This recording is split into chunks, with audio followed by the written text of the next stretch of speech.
السلام عليكم ورحمة الله تعالى وبركاته. في هذا الفيديو سنتكلم عن عنصر هام في حياة الطيور في الأقفاص، والتي تحتاج إلى الرعاية وتوفير البيئة الملائمة لسلامة الطائر. موضوعنا عن إكليل الجبل، فهو عبارة عن عشبة خشبية دائمة الخضرة تنتمي إلى العائلة الشفوية كالنعناع والزعتر. تحتوي هذه النبتة على كميات عالية من الألياف والمعادن والفيتامينات، وتنعدم نهائيا عن الدهون والكوليسترول، كما أنها تحتوي على العديد من مضادات الأكسدة والفيتامينات التي تعزز مناعة الجسم وتقويته، كالفيتامينات A و E و C.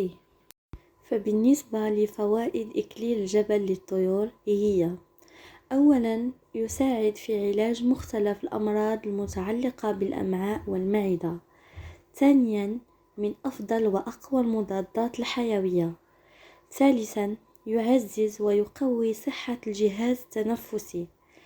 رابعا، يساعد في نمو الريش وتقويته. خامسا، يحافظ على صحة الكبد. سادسا، يساعد في تحسين الدورة الدموية وحرق الدهون. سابعا، يعزز مناعة الطير بشكل رهيب، وخاصة الحالات بعد المرض. ثامنا، يساعد في تعزيز الذاكرة وتقويتها.